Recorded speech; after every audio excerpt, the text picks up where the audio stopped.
குறைந்த விலை நிறைந்த தரம் தங்கள் தேவைகள் அனைத்தும் ஒரே இடத்தில் ஜெயச்சந்திரன். உங்கள் பசியார எங்கள் ருசி பேசும்.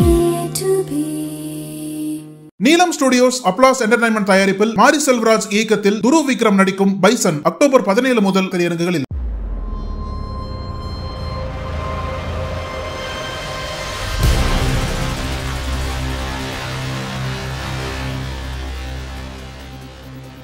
ராஜஸ்தான் மாநிலத்தில் கடந்த 14ஆம் தேதி மாலை அரங்கேறிய விபத்து சம்பவம் என்பது அம்மாநிலத்தையே சோகத்தில் ஆழ்த்தியுள்ளது.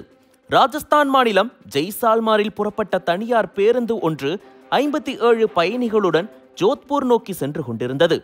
இந்த பேருந்தானது ஜெய்சால்மரில் இருந்து சுமார் 20 கிலோமீட்டர் தொலைவில் அமைந்துள்ள தயாத் கிராமம் அருகே சென்று கொண்டிருந்த போது பேருந்தின் பின்பக்கத்திலிருந்து புகை வருவதை பயணிகள் கவனித்துள்ளனர். அப்போது என்ன செய்வது என தெரியாமல் யூகிப்பதற்குள் அடுத்த ஒரு சில நிமிடங்களில் மளமளவென தீப்பற்றியதில் பேருந்து முழுவதும் கரும்புகை சூழ்ந்தது. இதனால் பதற்றம் அடைந்த பயணிகள் ஜன்னல்கள் மற்றும் கதவுகள் வழியாக தப்பிக்க முயன்றனர். மேலும் அந்த வழியாக சென்ற பயணிகளும் கிராம மக்களும் விரைந்து வந்து தண்ணீர் மற்றும் மணலை பயன்படுத்தி தீயை அணைக்க முயன்றனர். அப்போது தீயின் உஷ்ணம் அதிகமாக இருந்ததால் உடனடியாக தீயணைப்புத்துறை மற்றும் போலீசாருக்கு தகவல் தெரிவிக்கப்பட்டது. அதன் பேரில் சம்பவ இடத்திற்கு விரைந்து வந்த தீயணைப்பு வீரர்கள் மற்றும் போலீசார் காயமடைந்தவர்களை மீட்டு ஆம்புலன்ஸ்களில் ஏற்றி அருகிலிருந்த ஜவஹர் மருத்துவமனைக்கு அழைத்து சென்றனர். அங்கு அவர்களுக்கு முதலுதவி சிகிச்சை அளிக்கப்பட்ட நிலையில் பலத்த காயமடைந்தவர்களை மேல் சிகிச்சைக்காக ஜோத்பூருக்கு அனுப்பி வைத்தனர். நொடியில் அரங்கேறிய இந்த விபத்து சம்பவத்தில் தீ விபத்து ஏற்பட்ட இடத்திலேயே 19 பேர் உடல் கருகி உயிரிழந்தனர். மேலும் பலத்த தீ காயங்களுடன் சிகிச்சைக்கு அனுமதிக்கப்பட்ட ஒருவர் மருத்துவமனையில் உயிரிழந்தார். இதனால் பலி எண்ணிக்கை 20ஆக அதிகரித்த நிலையில் படுகாயமடைந்த 16 பேருக்கு தொடர்ந்து தீவிர சிகிச்சை அளிக்கப்பட்டு வருகிறது.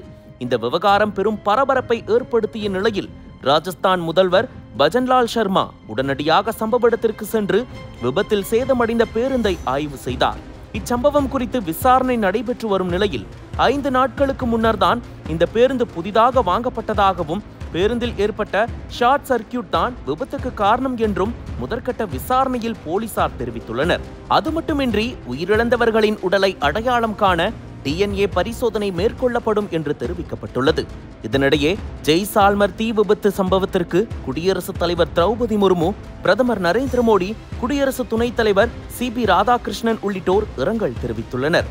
இந்த விபத்தில் உயிரிழந்தவர்களின் குடும்பத்தினருக்கு தலா 2 லட்சமும் காயமடைந்தவர்களுக்கு 50,000 நிவாரணமும் வழங்கப்படும் என்று பிரதமர் மோடி அறிவித்துள்ளார்.